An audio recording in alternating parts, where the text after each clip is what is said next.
Muntik na abutan ng tinatawag na grass fire o sunog sa damuhan ang ilang tahanan sa barangay Tunasan sa lungsod ng Muntinlupa. Si Dano Tingkungko, naka-alerto 24. Tanghaling tapat ng unang sumiklab ang sunog sa damuhan sa bakanteng loteng ito sa Victoria Homes, barangay Tunasan, Muntinlupa.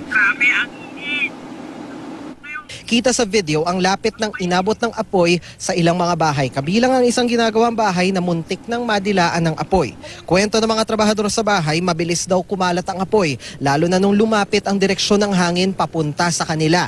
Kita mula sa mga abong tinira ng apoy kung gaano kalapit ang inabot nito sa ginagawang bahay at kung gaano kaswerteng hindi ito nadilaan ng apoy. Buti na lang daw may firewall ang kanilang bahay at naagapan ng mga bumbero ang kanilang lugar.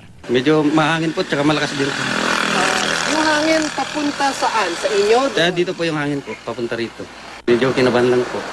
Ang problema, hanggang pasado alas 12:30 ng hapon, kumalat ang apoy sa ibang bahagi ng lote.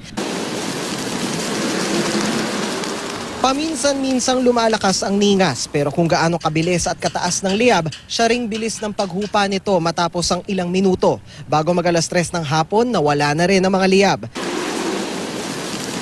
Pero maya-maya lang, muling sumiklab ang apoy malapit sa bahay. Ang mga trabahador muling tinabuan ng tubig ang apoy.